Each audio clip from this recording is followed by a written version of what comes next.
Audio Jungle.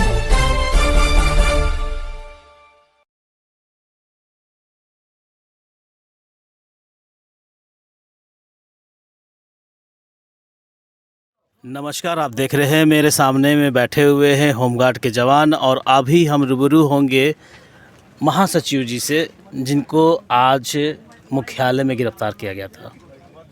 मुख्यालय में गिरफ्तार करने का कारण क्या है वो तो हम मालूम करेंगे ही। साथ में आप देख सकते हैं इनके साथ में जवान जुड़ चुके हैं और इनकी ताकत जो है वो बढ़ चुकी है, क्योंकि इससे पहले हमने कामेश्वर जी से बात की और उनके जितने भी सहयोगी हैं, कार्यकारी सहयोगी जो भी यहाँ पर दिख रहे हैं, सभी ने एक ही चीज़ बोला है कि हम एक हैं।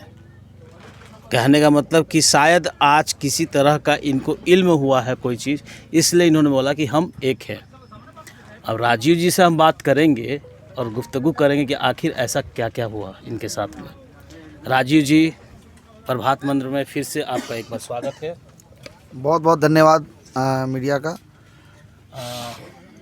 राजीव जी, हमें पूरा विस्तार से बताएं कि आप किस लिए मुख्यालय आज गए थे, मुख्यालय जाने का अचानक क्या कारण था और मुख्यालय में आपने क्या क्या किया। मुख्यालय जाने का कारण यह था कि जैसा मीडिया के माध्यम से सभी को मैंने बताया था कि मुख्यालय के द्वारा मुझे नोटिस निर्गत किया गया था। नोटिस निर्गत करते हुए मुझे 1 सप्ताह के अंदर जवाब देने के लिए कहा गया था, जिसके आलोक में मैं जवाब बनाकर आज अपने एक होमगार्ड साथी सतेंद्र जी के साथ होमगार्ड मुख्यालय गया।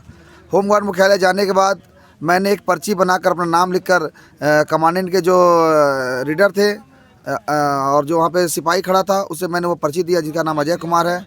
उसके बाद उसने कहा, उनका जो ये था वो बोला कि आप यहाँ बैठिए, और कमांडेंट साहब के बॉडीगार्ड भी वहाँ बगल में मेरे बैठे हुए थे। और बैठने के बाद कहा गया आप यहाँ बैठिए, थोड़ी देर में कमांडेंट साहब बुलाएंगे तो फिर आप वहाँ पर बात कीजिएगा।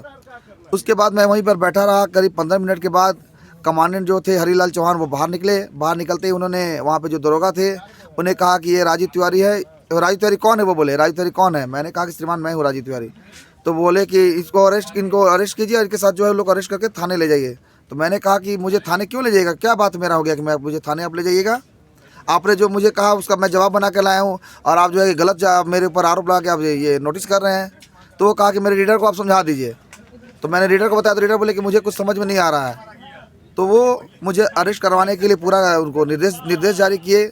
उसके बाद फिर मैं लेटर लेकर गया ऊपर 4th फ्लोर में गया लेटर, तो वहाँ पर लेटर नहीं देने दिया गया और भी प्रशासन के द्वारा और भी फोर्स को मंगा लिया गया वहाँ पर, और मुझे वहाँ पर अरेस्ट करने का प्रयास किया गया। और मेरे जो साथी थे उन्हें अरेस्ट करके नीचे ले जाया गया। एक रूम था, रूम में उनको बंद कर दिया गया और मुझे वहाँ पर रखा गया। जब मैं वहाँ पर तुरंत जो है अपने मोबाइल को खोला और फेसबुक पर लाइव मैंने किया, मीडिया को मैंने जब दूरभाष पर सूचित किया और जब सारा वीडियो वायरल हुआ उसके बाद जो है कि वहाँ के अधिकारी छोड़े। मैंने उनसे कहा कि अगर मुझे अरेस्ट किया गया है तो आखिर कारण बताइए, कौन सा मैंने क्राइम किया है, कौन सा मैंने जुर्म किया है कि मुझे अरेस्ट किया गया है। अगर मुझे इस तरह से प्रताड़ित करने का, परेशान करने का कार्य किया गया तो मेरा एक एक साथी इसका जवाब देगा, तो इसकी सारा जवाबदेही प्रशासन की होगी। और उसके बाद जब धरना स्थल पर हमारे जब सारे साथी आक्रोशित हो गए तो शायद उसी कारण से मुझे फिर छोड़ा गया, नहीं तो मुझे आज अरेस्ट करके रखने का उनका पूरे कार्यक्रम था। आपको क्या लग रहा है, ये साजिश है या फिर कुछ और? निश्चित रूप से होमगार्ड मुख्यालय साजिश तो करेगा ही। होमगार्ड मुख्यालय के जो अधिकारी हैं उनको तो पता है कि होमगार्ड जवानों को ड्यूटी लेने के नाम पर रिश्वत लिया जाता है, होमगार्ड जवानों से घरेलू काम करवाया जाता है। तो उन्हें लग रहा है शायद कि अगर होमगार्ड जवान को सबको ड्यूटी मिलना लगे तो होमगार्ड जवान रिश्वत कहाँ से देगा। तो मुझे ऐसा लगता है कि जो सभी जिलाओं में होमगार्ड जवानों को ड्यूटी देने में रिश्वत का जो चलता है, चक्कर चलता है, तो कहीं ना कहीं इसमें होमगार्ड मुख्यालय के लोग भी कुछ शामिल हों, मुझे ऐसा लगता है। लेकिन मेरे पास ऐसा कुछ प्रमाण नहीं है कि होमगार्ड मुख्यालय के अधिकारी इसमें संलिप्त हैं। लेकिन अगर होमगार्ड मुख्यालय के अधिकारी उन वैसे भ्रष्ट अधिकारियों पर कार्रवाई नहीं करते हैं तो इससे स्पष्ट होता है कुछ ना कुछ गलत है वहाँ पर। लेकिन मैं इस भ्रष्टाचार और रिश्वत के चक्कर में भी नहीं पड़ना चाहता। मेरी केवल सरकार से बस एक ही डिमांड है कि हम सभी होमगार्ड जवानों को ड्यूटी को नियमित कर दिया जाए। जितने भी हमारे होमगार्ड जवान हैं सभी को ड्यूटी नियमित कर दिया जाए। समान कार्य का जो समान वेतन का मांग हमारा है बिहार राज्य की तरफ से वो दिया जाए। कर्मचारी भविष्य निधि का लाभ दिया जाए। सेवानिवृत्ति के बाद एक भुगतान किया। और मैं मीडिया के माध्यम से माननीय मुख्यमंत्री जी से कहना चाहता हूँ, माननीय मुख्यमंत्री जी, आपने सोहराय भवन में कहा था कि होमगार्ड जवानों को बहुत सा शोषण प्रताड़ना झेलना पड़ता है, तो आपको भी जानकारी है कि हम लोगों के साथ कितना शोषण और प्रताड़ना हम लोग झेल रहे हैं। तो अनुरोध है माननीय मुख्यमंत्री जी, कुछ ऐसे अधिकारी हैं जो नहीं चाहते हैं कि आपकी सरकार बदनाम हो जाए और आपकी जो छवि बनी हुई है आम जनता में वो छवि धूमिल हो। तो मैं अनुरोध करता हूँ माननीय मुख्यमंत्री जी कि वैसे अधिकारियों से सचेत रहें और हम होमगार्ड जवानों के साथ जो आपने वादा किया था, आपने कोशिश भी की थी, जो गृह विभाग का समीक्षा बैठक के दौरान आपने एक निर्देश भी जारी किया था कि जो भी सरकारी विभाग हैं, अर्ध सरकारी विभाग हैं, वहाँ पर होमगार्ड जवानों को ड्यूटी लगाने की दिशा में कार्य किया जाए, परंतु कोई कार्य नहीं किया गया। तो मुझे लगता है कि कुछ अधिकारी ऐसे हैं जो आपकी सरकारी छवि खराब करना चाहते हैं, लेकिन हम लोग को आपके ऊपर पूर्ण विश्वास है कि आप हम लोगों की जो मांगे हैं, जो आपने वादा किया, उस वादे को आप पूरा करेंगे। आप के साथ जो आज हुआ, किस तरह का लगा वो बर्ताव किस तरह का था? मेरे साथ बहुत ही अभद्र व्यवहार किया गया कमांडेंट दीपक से हरिलाल चौहान के द्वारा। मुझे इसका कभी आभास भी नहीं था कि होमगार्ड मुख्यालय के अधिकारी मेरे साथ इस तरह की हरकत करेंगे। मैंने कभी सपने में भी नहीं सोचा था कि उस तरह से वो मुझे कहेंगे कि अरेस्ट कर लो, इनको अरेस्ट करके लेके चले जाओ। आगे क्यों अरेस्ट करके लेके चले जाओ? क्या शोषण के खिलाफ आवाज़ उठाना गलत है? क्या अपने ऊपर हो रहे अत्याचार के खिलाफ आवाज़ उठाना गलत है? होमगार्ड जवानों के महिलाओं के साथ जो गड़बड़ी हो रही है उसके खिलाफ आवाज़ उठाना गलत है? होमगार्ड मुख्यालय के द्वारा हमेशा वही कार्य किया जाता है। जब भी कोई व्यक्ति अपनी प्रताड़ना के खिलाफ, अपने शोषण के खिलाफ, कभी किसी दूसरे साथियों के सपोर्ट में आवाज़ उठाता है तो उसकी आवाज़ को बंद करने का प्रयास किया जाता है, और ऐसा ही कार्य होमगार्ड मुख्यालय के अधिकारी कर रहे हैं।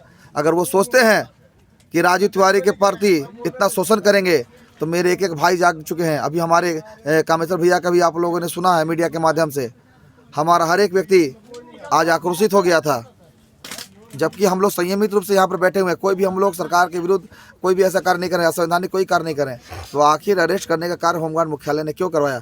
अगर होमगार्ड मुख्यालय अगर ऐसा काम करवाता है और वो सोचता है कि ऐसा करवा के हम लोगों को चुप करा देगा, तो यह उसकी भूल है। हम लोग होमगार्ड मुख्यालय पर ही यहाँ से सारे लोग उठेंगे और होमगार्ड मुख्यालय पर ही चले जाएंगे, धरना हम लोग वहीं पर शुरू कर देंगे। ना कोई अंदर आएगा ना कोई बाहर जाएगा। तो हम लोग को मजबूर ना करें होमगार्ड मुख्यालय हम लोग को आक्रोशित होने के लिए। हम लोग संयमित रूप से अपनी मांग को लेने के लिए यहाँ पर डटे हुए हैं, और हम लोग जो है कि पूरे संविधान का पालन करते हुए अपना आंदोलन करेंगे। तो ये थे राजीव तिवारी, जिन्होंने बोला कि हमें शांति से धरना पर बैठे दिया जाना चाहिए, ना कि हमें उग्र रवैया अपनाने पर मजबूर किया जाए। इन्होंने अपने साथ जो घटना घटी है इनके साथ में, उस पर भी ये बहुत चिंतित है कि आखिर इनके साथ ये घटना क्यों घटी। और हमारा भी एक सवाल है, क्या आवाज़ उठाना गुनाह है? क्या आवाज़ उठाना पाप है? इनके साथ में तकरीबन 5 से 10 हज़ार परिवार जुड़े हुए हैं, लेकिन उस पर कोई भी कार्रवाई नहीं हो रही है। आज यहाँ तक कि विधानसभा के अंदर में होली मिलन समारोह भी मनाया जा रहा है, तो क्या इनकी होली नहीं है? क्या इनकी पर्व नहीं है? हर के घर में मालपुआ बनेगा, हर के घर में मिठाई बनेगा, क्या इनके घर में एक छोटा सा लड्डू का, जी हाँ, छोटा लड्डू का पैकेट भी नहीं जा पाया?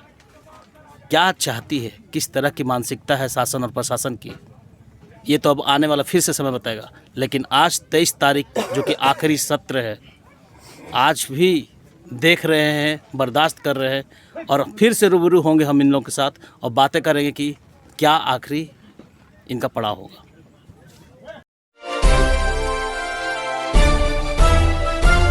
Audio Jungle.